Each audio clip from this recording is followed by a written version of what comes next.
Hello, welcome back to Jane's Fighters Anthology as we continue with the reference materials. Today we'll be finishing off with the ZSU-23-4 Shilka. ZSU-23-4, titled ZSU-23-4 Quad 23mm Self-Propelled Anti-Aircraft Gun System. Development. The main drawback of the twin 57mm ZSU-57-2 self-propelled anti-aircraft gun was its slow rate of fire and the lack of any radar or fire control system. In the late 1950s, the Astrov KB Design Bureau started work on the new system, which consisted of a chassis based on the PT-76 light amphibious tank, fitted with a new turret and 4 water-cooled AZP-23 guns. It was being developed as a twin-towed air defense system and was to enter service as the ZU-23. The turret was also fitted with an acquisition and tracking radar which supplied information to the fire control computer. ZSU is the Soviet designation Zenitnaya Samokhdanaya Ustanovka, or self-propelled anti-aircraft mount, and I'm sure I completely butchered that.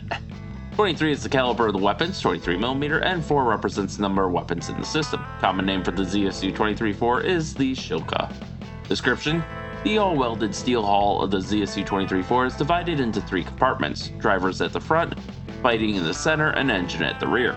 Chassis to the ZSU-23-4 is designated the GM575. The 4-man crew of the ZSU-23-4 consists of the commander, search and aiming operator, ranging operator, and driver mechanic. A typical target engagement is believed to take place as follows. The search operator, gunner, and range operator first observe the target on their scope when the radar is being used for surveillance or sector scan. If required, the target data can also be accepted from other target acquisition or tracking radars of the division. If the target is confirmed as hostile, the radar is switched to automatic tracking and target data is fed into the computer for determining the gun lead angle. When the target is in effective range of the weapons, the computer advises the commander or search operator, and the guns are fired.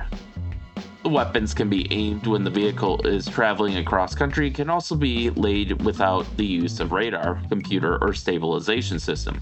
Acquisition, lock-on, and firing takes 20 to 30 seconds. The ZSU-23-4 is credited with being 50% more accurate than the American Vulcan 20mm anti-aircraft system and having a 66% greater effective range than the same system. The radar of the ZSU-23-4 is jammed or senses an incoming missile. The radar automatically shuts itself down, with the gunner then engaging the target using his optical sighting system. Specifications: crew of 4, combat weight 20,500 kilograms, max road speed 44 kilometers per hour, engine model V6R 6-cylinder inline water-cooled diesel developing 280 horsepower, armament 4 23mm cannons, smoke laying equipment none, ammunition 2,000 rounds, unit of fire 2,000 rounds, armor glacis plate 15mm at 55 degrees, hull sides 15mm. Here in the photo album we can see this one looks like it might have been serving in Afghanistan, getting kind of desert vibes from this. And here we can see some Shilkas on parade. And then in game we can see the 4 barrels and the acquisition radar there. Very deadly system if you get too close to it, but using range and anti-radar missiles, you can take these out pretty easily if they're in surveillance mode, as we've seen. With that said, I think that will do us for today. So with that, thank you all for watching and stay tuned for next time and stay safe out there, and we'll see you then.